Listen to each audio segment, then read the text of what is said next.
What's up everybody, welcome to Money Management channel. My name is Andrei and today I'm gonna be doing an update on MMTLP and FINRA saga. I got the cash in the bag, stadium packed, born a rock star in this life, gonna live it up. And on today's video guys, I will show you some interesting facts. I will show you how mass media works and I will show you how the latest hurricane can affect the entire industry. Then I will show you our achievements and I will show you what we have to do in order to push our case even further.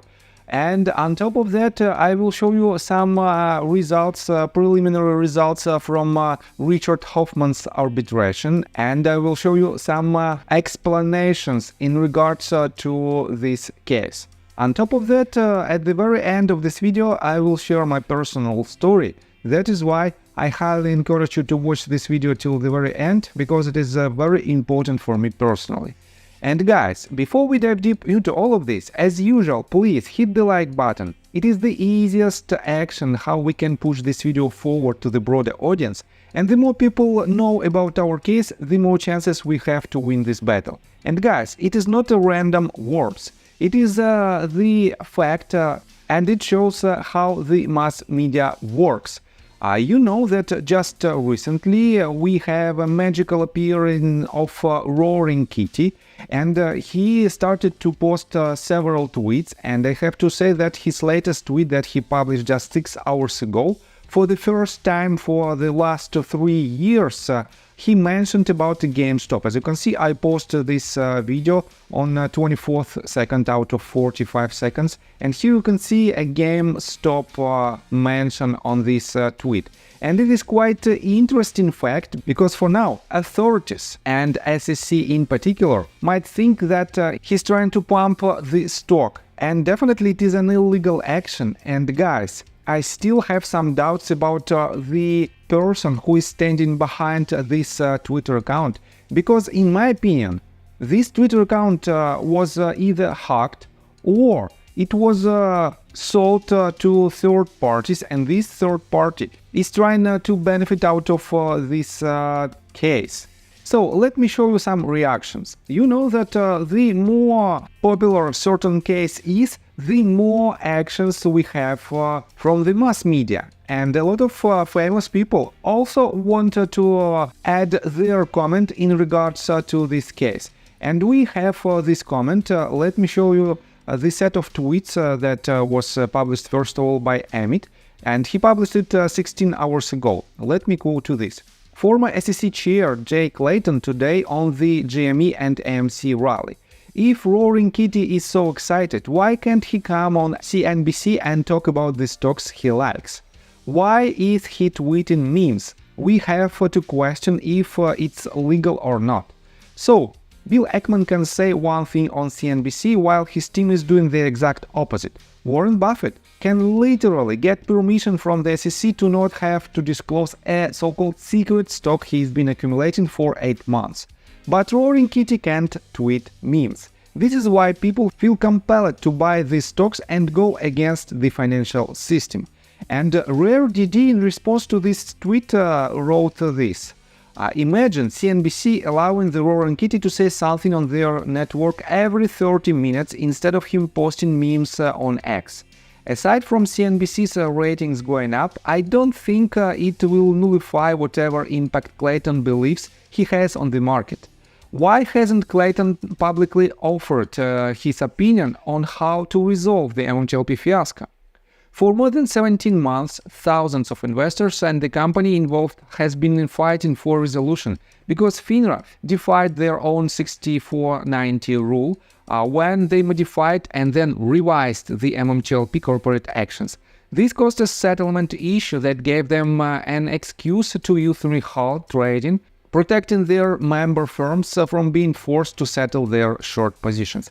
And guys, this is a pure example of how mass media works, because for now, the main news inside every single financial media is the appearance of Roaring Kitty, and the GME and AMC rally. As you can see, GME is quite active, and I made a video yesterday and I told you that potentially GME might hit higher targets. It might hit 1.618 extension or even 2.618. And as you can see, on pre-market hours, we didn't hit this level to the tick, but we had a very good attempt to hit it. And on the regular hours, a lot of retail investors was screwed because as you can see, from the beginning of trading session to the end of trading session, GME lost about 14%, and it was quite harsh volatility during the trading hours, but it is what it is. These meme stocks are not so safe if you prefer to be more conservative in your trades. But it is what it is, and I think today's trading session will be even more volatile, and we have to break $80 mark because of this tweet alone, because Roaring Kitty just 7 hours ago directly mentioned GameStop stock.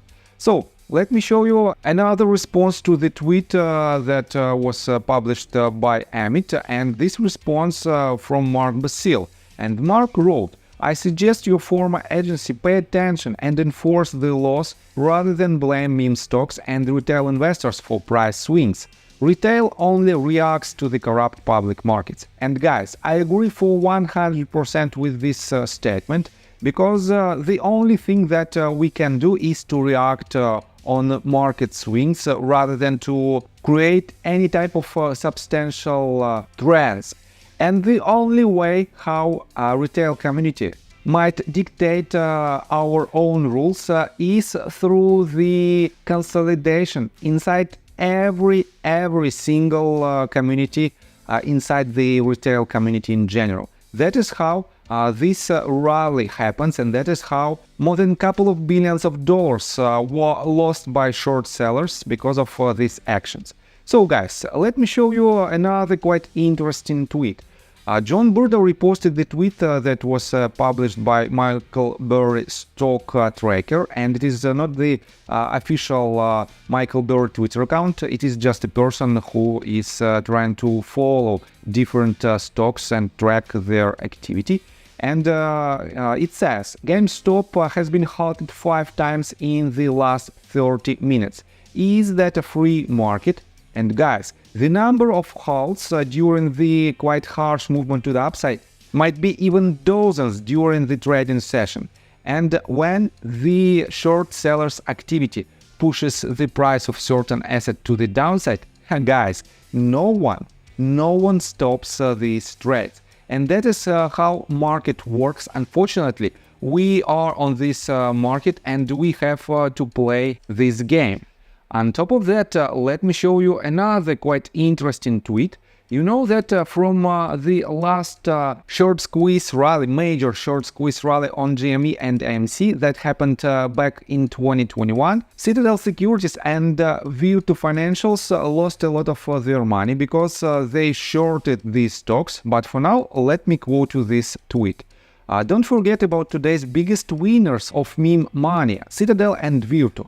Kenny and Doug had net long positions on both GME and AMC as of December 31st and benefited from 650 million combined shares traded today in these securities. Congrats, Kenny and Doug. They ride with you. And here is the statements of, here is the screenshots that proves these words. And it was made through a well-wisdom service.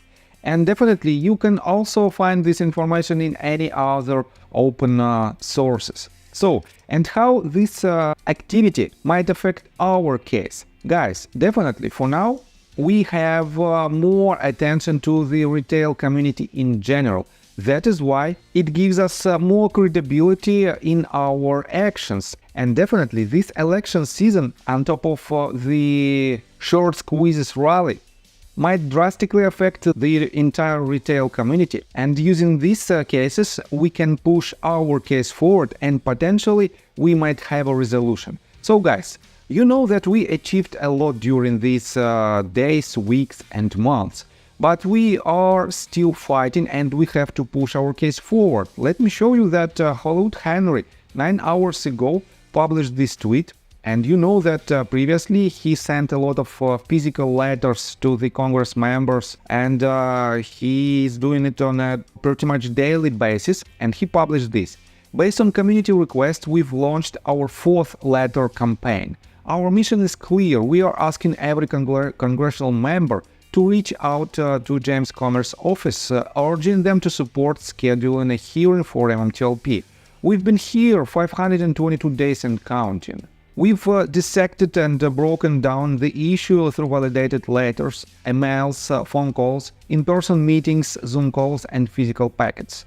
The time for hearing is now. We have 5 variations of emails you can send to your representative requesting the contact James Comer, chairman of the Oversight and Accountability Committee, in support of a hearing. You know, I believe in hitting them for every angle, from calls, Zooms, town halls, tweets, and this letter campaign, every tool available. A link in the comment thread. And guys, I have to say that Hollywood Henry does an amazing job, and we have to support him if you think that his activity might help us. And to me personally, I think he is the only person who is consistently sending these letters to Congress. And that is why, guys, I think it is a very important update.